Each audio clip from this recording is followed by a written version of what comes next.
उसके बाद हम लोग आगे पढ़ने वाले हैं प्रश्नावली 1.1 का 11वां नंबर ए बी सी और डी तक अभी हम लोग पढ़ेंगे। तो चलिए पढ़ते हैं, समझते हैं क्वेश्चन नंबर 11वां में। क्वेश्चन नंबर 11 का यहाँ इसमें दिया हुआ है निम्नलिखित गुणों का, यहाँ पर लिखते हैं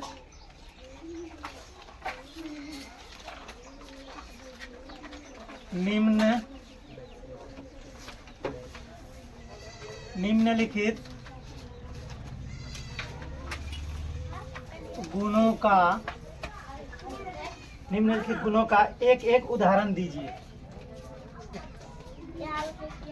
एक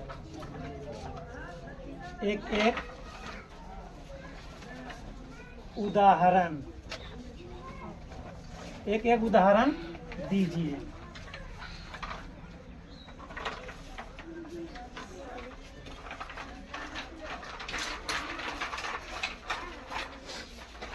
चलिए क्वेश्चन यहाँ पर लिख चुके हैं। प्रश्नावली 1.1 का 11वां नंबर, निम्नलिखित गुणों का एक एक उदाहरण दीजिए। तो 11 का ए में यहाँ दिया हुआ है कर्म विनिमय नियम गुण, है ना। तो लिखते हैं यहाँ पर कर्म विनिमय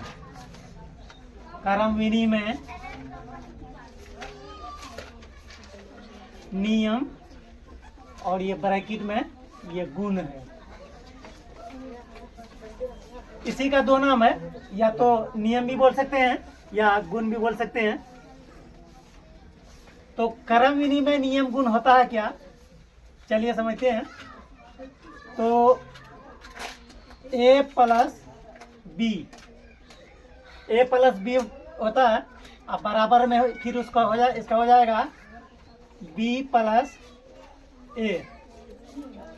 कर्म विनिमय नियम गुण ए प्लस बी बराबर बी प्लस ए। तो चलिए इस पर कोई संख्या लेते हैं, जैसे -5 प्लस 3, -5 प्लस 3, यानी ए की जगह पर -5, ए की जगह पर -5 और बी की जगह पर 3।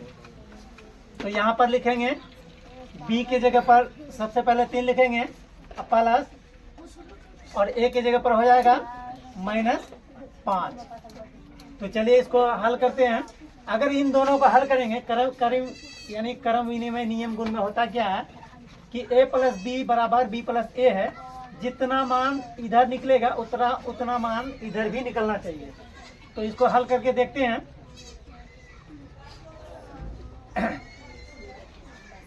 5 में से 3 को घटाएंगे यानी 2 होगा। तो बड़ी संख्या का चिन्ह माइनस में है, तो ये माइनस में होगा। और इधर होगा 3, इधर होगा 3, अब प्लस माइनस -5।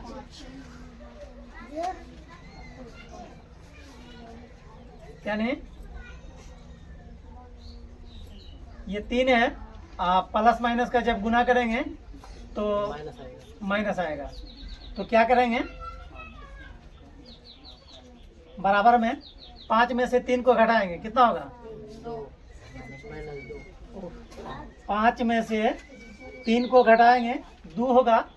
और बड़ी संख्या के चिन्ह क्या है, माइनस है। तो 2 का जो है पीछे, यानी 2 से पहले ये माइनस होगा। तो देखो इधर भी -2 और इधर भी बराबर में -2 ही आया। ठीक, ये बराबर है। तो इसका आंसर लिखते हैं। उसके बाद बी में दिया है सहचार्य गुण। तो चलिए बी का यहाँ बनाते हैं। ये हुआ बी नंबर। बी में क्या है, सहचार्य गुण। यहाँ पर लिखते हैं सहचार्य गुण। सहचार्य गुण में होता क्या है, जैसे ए प्लस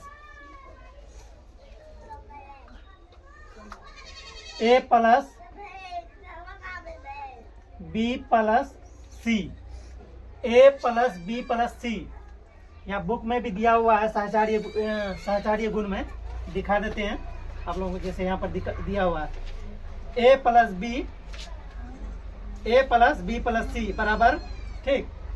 यहाँ पर दिए हैं ए प्लस बी प्लस सी, तो बराबर हो जाएगा इधर ब्रैकेट में ए प्लस बी प्लस सी, ए प्लस बी प्लस सी बराबर ए प्लस बी प्लस सी। यानी कोई भी संख्या इसमें लेते हैं, जैसे 5 प्लस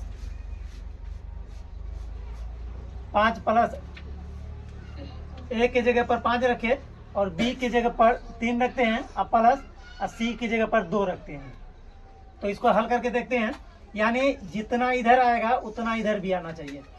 तो लिखते हैं अब 5, अब प्लस में पहले इन दोनों को जोड़ेंगे, ब्रैकेट के अंदर में है तो 3 प्लस 2, ये 3 प्लस 2 ब्रैकेट के अंदर में है तो 5 हो जाएगा। तो बराबर में हो जाएगा 5 5 ये 10। उसके बाद इधर देखते हैं, यहाँ पर लिए हम ए की जगह पर 5, तो 5 इधर भी रखते हैं अब प्लस, अब बी की जगह पर कितना है, ए की जगह पर 5 और बी की जगह पर 3, अब प्लस और सी की जगह पर 2, सी की जगह पर 2। तो इसको हल करते हैं,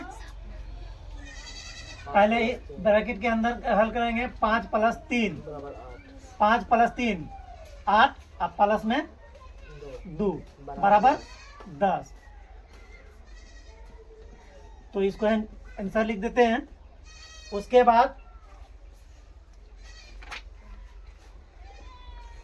सी में दिया है संवरक नियम, सी में दिया है, यहाँ पर सी का लिखते हैं नंबर सी, संवरक नियम, संवरक गुण भी हम लोग बोल सकते हैं संवरक गुण या नियम लिखते हैं, चलो नियम लिखते हैं। संवरक नियम में हम लोग लिखे थे, क्या लिखे थे संवरक नियम का, जैसे मान के चलो संवरक नियम में क्या लिखे थे, ए प्लस बी बराबर सी। मान के चलो ए प्लस बी बराबर सी, यानी ए कोई पूर्णांक है, बी भी कोई पूर्णांक है, तो इन दोनों को जोड़ने के बाद ये सी जो है, ये सी भी हमारा एक पूर्णांक ही हो जाएगा, ये सी भी हमारा क्या हो जाएगा, एक पूर्णांक ही हो जाएगा। तो चलिए देखते हैं, ए की जगह पर हम 2 रखते हैं, ठीक, अब प्लस, अब बी की जगह पर 3 रखते हैं, ये बी की जगह पर 3, ए की जगह पर 2। तो जब इन दोनों को जोड़ेंगे यानी 2 प्लस 3 बराबर 5, तो 5 हमारा एक पूर्णांक हुआ, ये 5 भी हमारा क्या हुआ, एक पूर्णांक ही हुआ। तो इसका आंसर लिखते हैं। उसके बाद बचा योज्य तत्समक, है ना, यहाँ डी में दिया हुआ है, डी में योज्य, यहाँ पर लिख लेते हैं योज्य तत्समक, है ना, ये हुआ योज्य तत्समक। तो योज्य तत्समक में हम क्या बोले थे, किसी भी पूर्णांक में अगर 0 को जोड़ेंगे तो वो संख्या उतना ही रहेगा।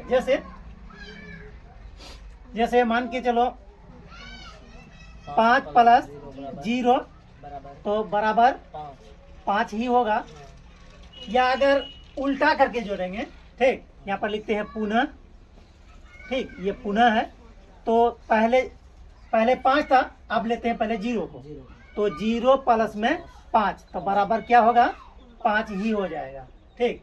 ये हमारा योज्य तत्समक कहलाता है। नंबर 12 का क्वेश्चन ले लेते हैं। ऐसा पूर्णांक युग्म, ऐसा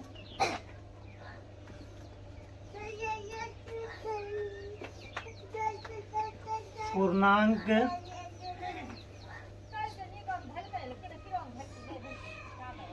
युग्म लिखिए जिसका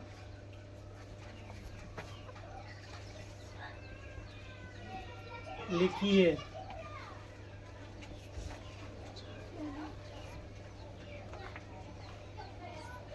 जिसका क्या कह रहा है, जिसका ए में दिया है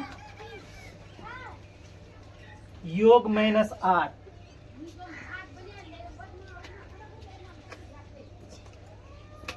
योग -8। उसके बाद बी में दिया है अंतर 18,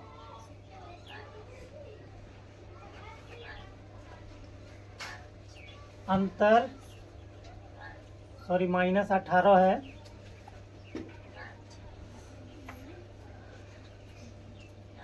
उसके बाद सी में दिया है योग 0 हो। ये सी नंबर योग 0 है। ठीक है, इन तीनों का बनाते हैं।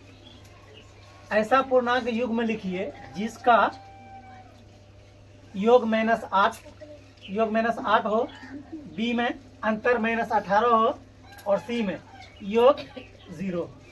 तो सबसे पहले ए का जो है लिखते हैं, पूर्णांक लिखते हैं। ठीक, -4 प्लस -4 अब होगा बराबर -4। ठीक, ये -4 का 4 वैसा ही रहेगा। उसके बाद यहाँ इसका गुना करेंगे, प्लस माइनस का गुना करेंगे, क्योंकि यहाँ ब्रैकेट है। प्लस और माइनस क्या होता है, माइनस। ठीक, अब ये दोनों एक ही कैटेगरी का है, ये भी -4 है, ये भी -4 है। जब इन दोनों को जो है जोड़ेंगे तो ये 8 हो जाएगा। इसका भी माइनस है, इसका भी माइनस है, एक ही कैटेगरी का है। तो इसका पीछे 8 के पीछे जो क्या करेंगे, माइनस लगा देंगे। तो ये -8 हमारा उड़ गया। उसके बाद क्या कह रहा, बी में अंतर 18 है। ठीक, तो अंतर 18 क्या करेंगे, बड़ी संख्या में माइनस छोटी संख्या में से बड़ी संख्या को घटाएंगे।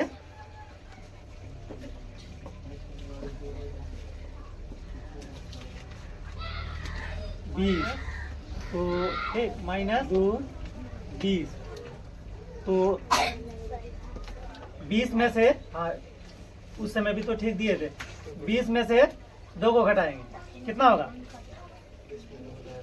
18। और ये दोनों में से मतलब बड़ी संख्या कौन है, 20 है। 20 के पहले कौन चिन्ह है, माइनस का, तो माइनस का चिन्ह लगा रहे हैं। हाँ हुआ, तो उस समय भी हम यही लिख रहे थे। ठीक, उसके बाद सी। ठीक, योग 0 आना चाहिए। ठीक, योग क्या बोला है, योग 0 आना चाहिए। योग का मतलब हुआ जोड़, योग का मतलब जोड़, जो कि ए में दिया हुआ था। योग 0 आना चाहिए। जैसे -2 प्लस 2। ठीक, -2 प्लस 2 बराबर -2। ठीक,